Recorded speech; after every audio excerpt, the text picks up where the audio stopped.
or logo. But they have to participate in this election because they know that somehow, even in Nigeria, because of the kind of system we have, to put on your CV governorship candidate, Alliance Boys for Democracy, that's a political party. Alliance? No, you don't give an example. You know, just say governorship candidate. Some are doing it to negotiate. Say, oh, okay, you want to be governor. Don't worry, when I win, you'll be commissioner or something. So what I'm saying is that we need to really sit down and rethink our system, our processes, our procedure. It must not just be the way it is in America. It must not just be the way it is in England or anywhere else. We can be creative about our own democracy. For example, even this idea of electoral competition. In some of my write-ups, I'm beginning to challenge it. Why do we need an election every 4 years? Why?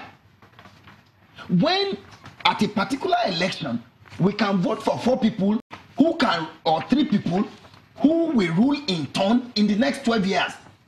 The last election, Nigeria spent over 80 billion conducting an election.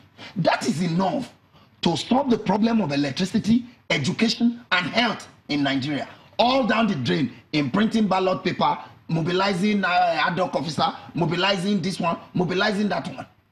And then in another 4 years, when did we have the last election? And by February next year, there's going to be another election with humongous votes. So why can't we find, like I told you the last time I came here, a more consensual approach? Put people in a college, 4 of them or 3. You rule for, if 4 years is too much, rule for 2 years.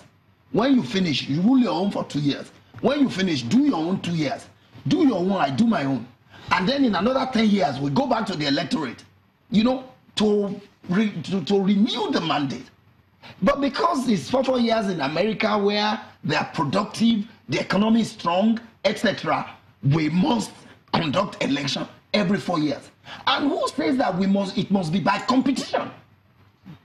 You know, why not let's have a system that gives everybody the opportunity to win, a win-win situation, not a zero-sum game where once you win everything. Once you lose, and if you're not careful, you can even lose your life. Okay, let's take the comments. Some of the comments I've been taking those from Twitter, but let's see some mails that came in. Albert Talabi says, what we have in Nigeria today is a constitutional problem as such. Our political party systems lack ideology. Politicians cross carpet from one party to the other based on self-interest and not political issues based. But sad enough is the issue of see and buy election that is going on. We need to reorientate the electorate to know their rights for better democracy. Okay, let me take this one from Dr. Nurullah Muhammad. A person is talking about the fact that we should not overlook overriding human instinct of self. It's a jobless person who has no income, is hungry. He will take money. When you are going to offer him money, he will take money. So he said we should, this group is very large.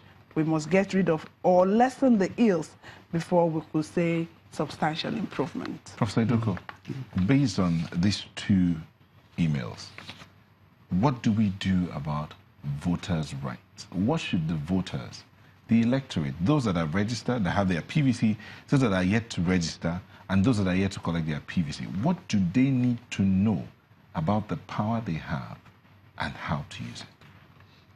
Well, of course, that comes through political education again. Let's educate them. Let's assume that INEC and the politicians are not doing anything right now. Let's just see if we can do a bit of education here. Yeah, okay. Their rights, when you're 18 years old in Nigeria, you're eligible to vote and be voted for, which means you can contest an election at the age of 18. My recent thinking is even that age should be lowered to 16. Because 16-year-olds in Nigeria do a whole lot now. They are very well exposed. They can think about how processes can be managed and changed. But that's another issue. So from 18 years, you have a right to vote if you are registered. And you have your PVC. This is a recent one that started from 2015. Before you didn't need a PVC. But because we are going digital, that becomes, a condition for you to be able to vote. If you know your right to vote and be voted for, then you can make decisions, informed decisions, whether to vote or not to vote, or whether to vote for a particular party or not to vote for a political party, or individuals who are contesting. So you can use that right to negotiate what comes to you as a citizen or a voter. But the voters are not empowered. That's what somebody was talking about. The large, crowds of people who don't have any means of livelihood. That skilled people will always be tempted, to take money in order to vote. Now, I tell you something. It's because we are not properly conscientized. I had an encounter with a retired police officer, a British police officer, who came to Nigeria to train people on community policing. And we were talking about the nexus between crime and poverty.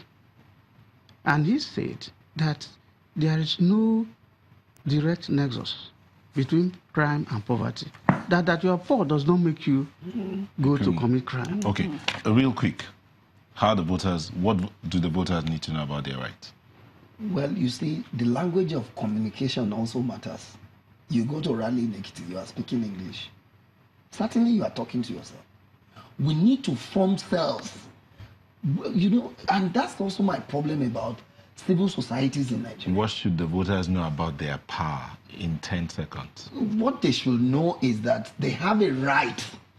They have the power to make anybody to become either their governor or their servant, and they should always use it wisely. Thank you so much for coming on this morning. We've been speaking with a public affairs analyst, Professor Nick Idoko, and a senior lecturer, Political Science Department at the University of Lagos, Dr. Dele Ashiru. Thank you for coming on. Thank you. Thank you very much. Okay, we'll take another break, and Sunrise will be back for the home stretch.